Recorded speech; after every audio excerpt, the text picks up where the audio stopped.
Welcome to New England and our 1836 home. I'm Linda, and we have been lovingly restoring our home, which was once a two-family, back into a single-family home. I've been busy decorating it and remodeling it, but now that it's almost done, we're already searching for our next home, our forever home.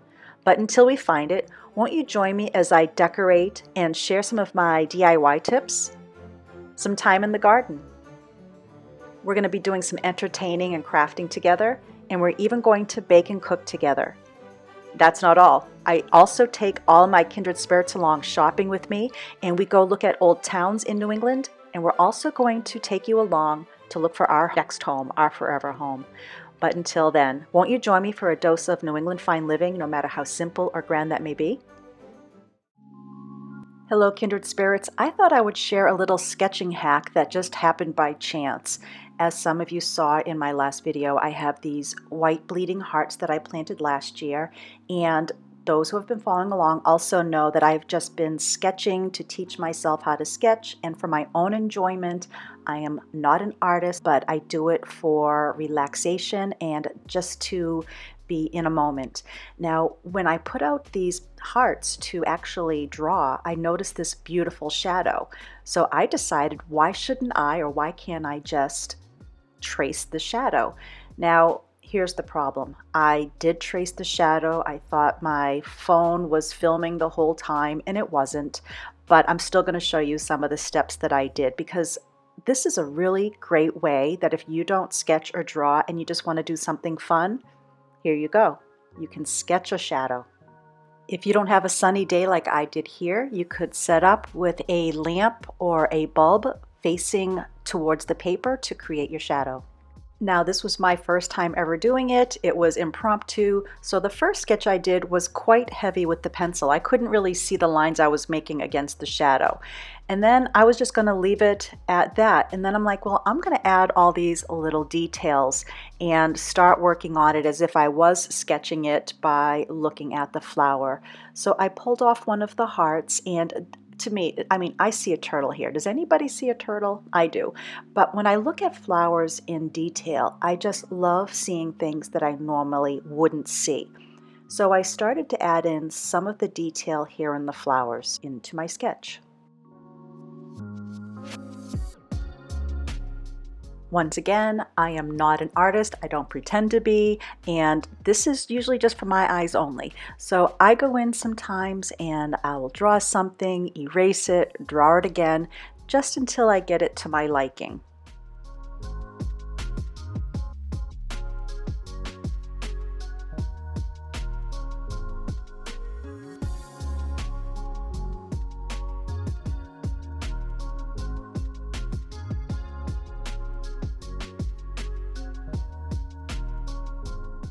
Now, one thing with the shadow drawing is that the drawing is upside down. I actually made a note in my journal here to flip the book next time I want to try this. Being dyslexic wasn't the first thing that I thought of.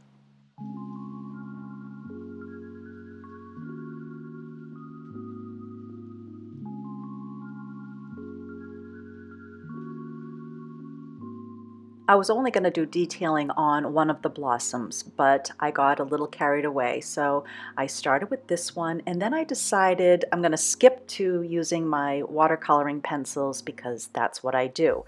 And so I started to color in the green stem. Then I realized that the pencil line was just too dark and harsh for me, so I started to take my eraser, and after I had penciled in and did a little bit of the watercoloring to set the paint, I started to erase the outside line, and then I was able to detail it back in with a colored pencil. And then I did the same with the remaining blossoms. I actually did a little light gray over the edge.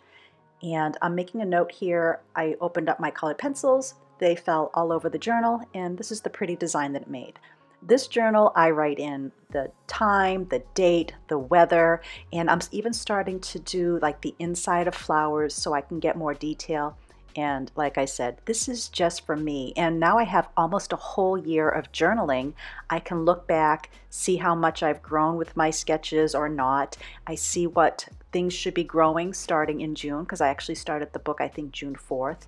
And it's been a really fun experience. I don't usually stick with things for any more than a month. To be doing this for a year I know I really like doing it. And I hope this sketching by shadow is something that you might want to try if you're a little afraid to take out your pencil and paper and sketch. I have a few more videos in queue. One of them is I'm making my violet simple syrup. I have another I'm working on showing you inside some of the drawers and cabinets in the kitchen and showing you things that I've bought at consignment stores and thrift stores. And speaking of thrift store finds, we're going to be doing an office bookshelf tour. I have so many wonderful books that I've been sharing with you, a little here, little there. I have my whole collection of New England books. Some of them have been gifted by some kindred spirits. Thank you so much. I really appreciate them.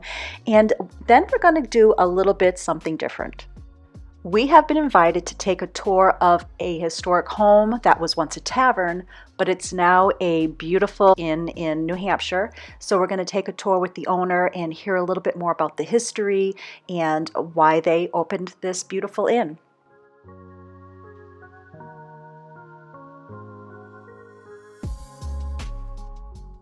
I would love to hear from you if there's any type of craft projects that you would like me to create, even if it's the first time for myself too, some craft projects or things you'd like to do or see.